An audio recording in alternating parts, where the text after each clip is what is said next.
Na-experience mo na ba na mawalan ng pera o di kaya nahulog ang pera mo sa daan? Ano kaya ang unang mong mararamdaman? Ito na nga ang ikukwento ko tungkol sa isang kabataan na tawagin na lang nating si Pong. Nung mga nakaraang linggo nga ay nakapulot siya ng pera sa di inaasahang pangyayari. Ang kwento nga niya ay habang naglalakad ay napansin niya na may pera sa kalsada at dali-dali nitong tinakpan para hindi lumipad at makuha nga ng iba. Dahil ang intensyon niya ay ibalik ang pera sa kanyang pera na kanyang napulot. Ano yung una mong naisip nung nakapulot ka ng pera?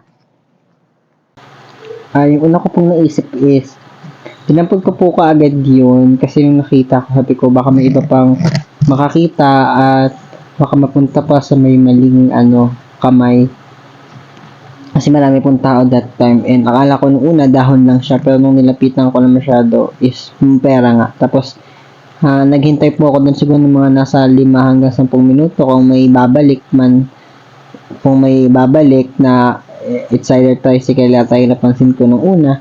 And nung nakalipas na po na 10 minutes na nawala na bumabalik, inuwi ko na lang po muna.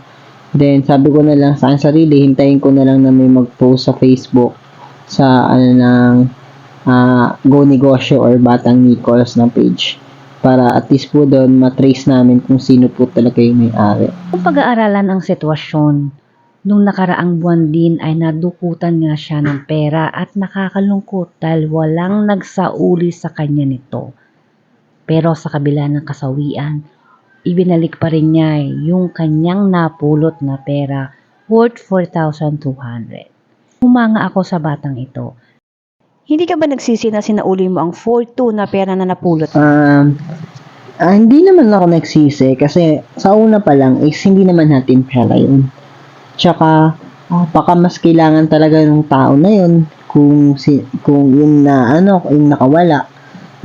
Kaya din iniisip yun kasi nangyari na rin sa akin yung sitwasyon na gano'n. Kaya, mas inisip ko yung sitwasyon niya kaysa sitwasyon ko kahit that time po is wala din talaga akong pera.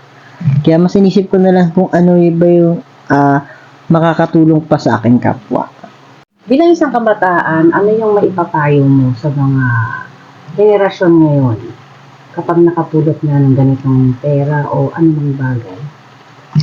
Ang may papayo ko lang pag sa mga kabataan na nakakapulot or nakakakuha ng malaking halaga ng pera ay una pa lamang ay i-clear natin yung utak natin. Kasi syempre mga kabataan talaga natitempt tayo sa malaking pera. At syempre, nakikisabay tayo ngayon sa mga uso, ganyan. So, mapapabili tayo sa mga ganyan. Pero isipin din natin yung nawalan. Isipin natin, baka kailangan ito sa mas importanteng bagay. Baka kailangan ito ng nakawala talaga ng may emergency pala, hindi natin alam. Mas isipin natin yung nawalan kaysa sa tayo. Tapos, once na naisip na natin yun, na-clean na natin yung mind natin, ang gawin natin ay hintayin natin na may mag-post sa Facebook or kung saan mang bandang lugar yun para malaman natin na secure talaga na sa kanila yun. At una, magtanong tayo kung magkano yung halaga. Kasi pag hindi na nasagot kung magkano yung halaga na yun o yung exact na halaga kung magkano na wala sa kanila, wag natin ibibigay dahil yun ay mga hindi sa kanila yung pera yun. Yun lang, maging mabuti tayo kahit walang nakakakita. Pero may nakakakita sa itaas. Yun naman. Kahanga-hanga ang ginawa at talaga namang nakaka-proud itong bata na ito.